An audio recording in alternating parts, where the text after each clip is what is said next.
Bonjour, aujourd'hui une nouvelle petite vidéo sur l'utilisation de l'outil générateur de portes et fenêtres dans Archon.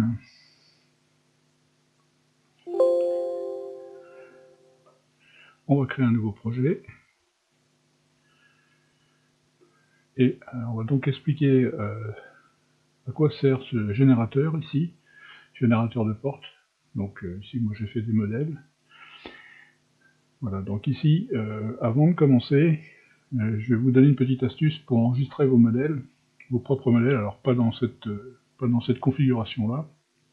Vous voyez qu'ici on n'a que deux onglets, généralité et étendue. Pour avoir le troisième onglet qui vous permet d'enregistrer, il faut avant ça lancer la macro porte et fenêtre ici, la petite icône avec une fenêtre. Vous lancez cette macro-là, rien ne se passe, c'est logique, mais en fait, ça ajoute, voilà, ça modifie les onglets. Ici, ça vous ajoute un troisième onglet qui va pouvoir vous permettre d'enregistrer les valeurs actuelles dans un fichier.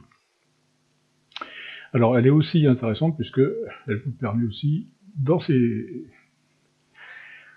configuration-là, par exemple pour les fenêtres paramètres étendus, vous avez un petit onglet qui vous permet aussi d'enregistrer. Alors, il faut penser à chaque fois que vous lancez le programme, parce que si je l'éteins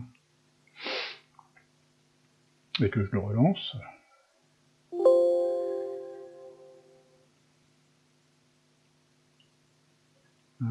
si je le relance, vous allez voir que là, évidemment, l'onglet n'y est plus. Donc, bien penser à le lancer au début pour pouvoir récupérer vos enregistrements qui vont se trouver ici. Voilà. Alors, ça c'était une petite aparté. Ici, donc, on va faire une première vidéo sur les portes. Parce qu'il y a deux, il y a les fenêtres et les portes, donc c'est deux choses un petit peu différentes. Bien que les onglets et les réglages soient les mêmes, l'enregistrement se fait pas au même endroit. Donc dans ce premier onglet généralité, on va trouver les largeurs, hauteur d'allège, les matériaux, les types de matériaux, si on veut un seuil intérieur ou un seuil extérieur.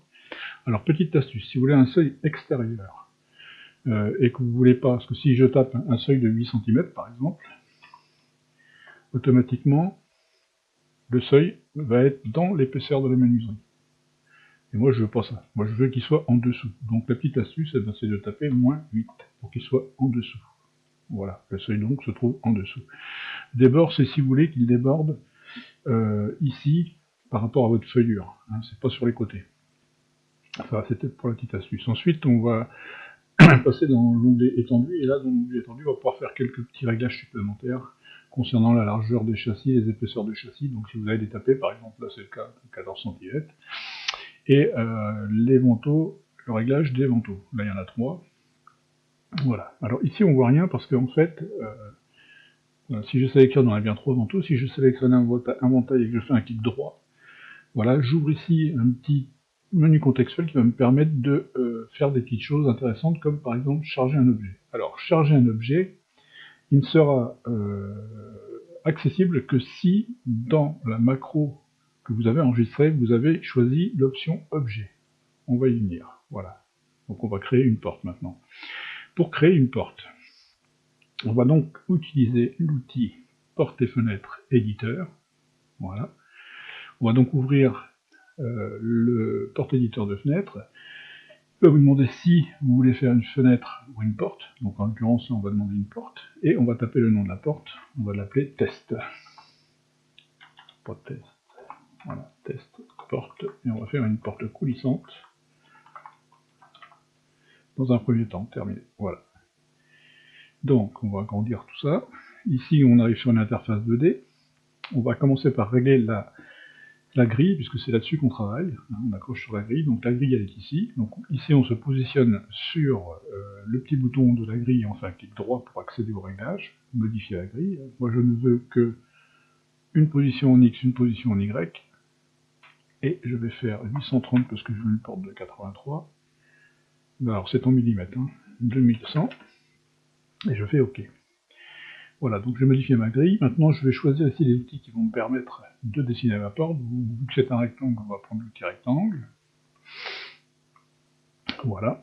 Et je génère automatiquement une porte.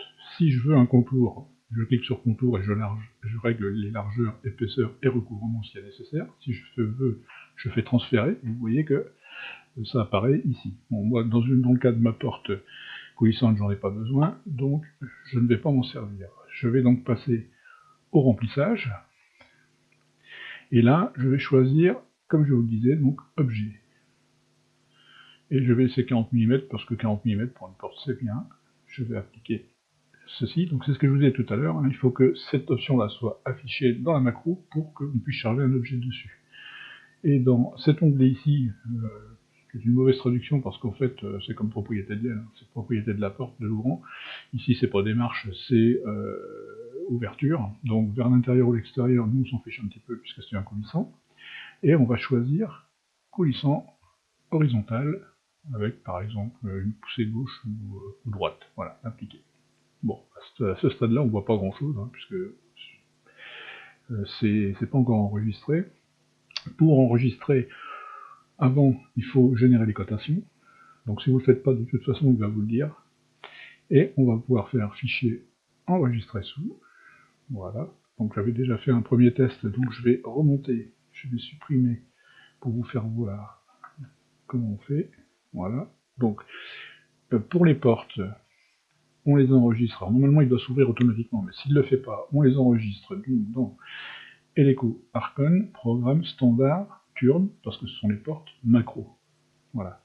Et ici, on va arriver dans l'interface macro. Ici, on va donc créer un nouveau dossier qu'on va appeler test. Voilà. On va rentrer dedans et on va enregistrer notre porte test coulissant.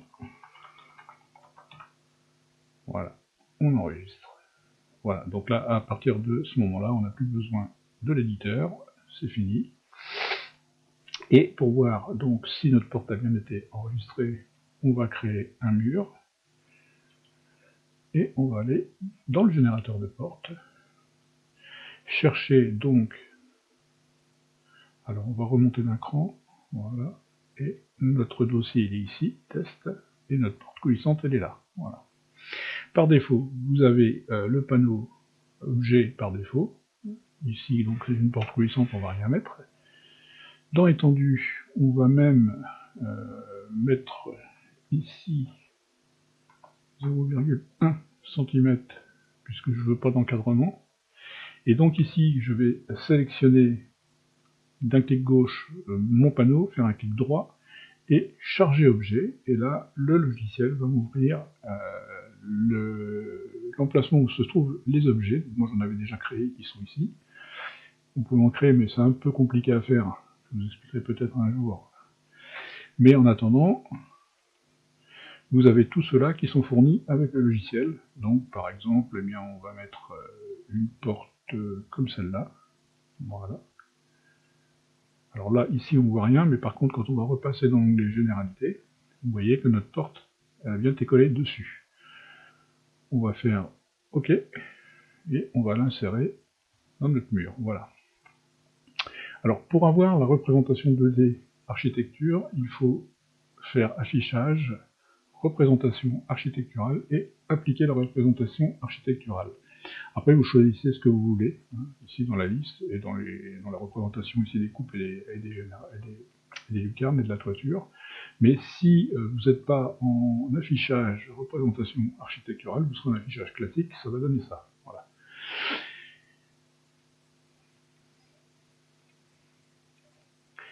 Voilà, donc on va passer en 3D pour voir notre porte. Voilà. Et donc on voit bien que notre porte a été collée dessus, et que c'est une porte qui peut bouger, et qui bouge en coulissant horizontal. Voilà, si on l'avait fait en vertical, eh ben, elle se lèverait. Voilà. On va replacer au départ. Voilà. Alors, pour enregistrer ce modèle de porte, on va retourner dans notre générateur de porte. Voilà. Toujours, avant, il faut activer l'onglet, hein, ici. On va donc sélectionner notre porte ici, qui est déjà sélectionnée. On va aller dans cet onglet-là, donc l'onglet enregistrement, et on va faire enregistrer les valeurs actuelles. Et on va donner un nom. On va l'appeler test porte coulissante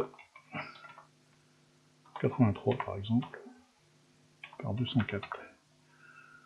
Ok, donc là, elle est enregistrée ici. Après, vous pouvez supprimer, hein, quand il y a des enregistrements, vous pouvez aussi les supprimer. Donc si je fais OK et que je ferme le programme sans enregistrer le projet et que je relance la machine,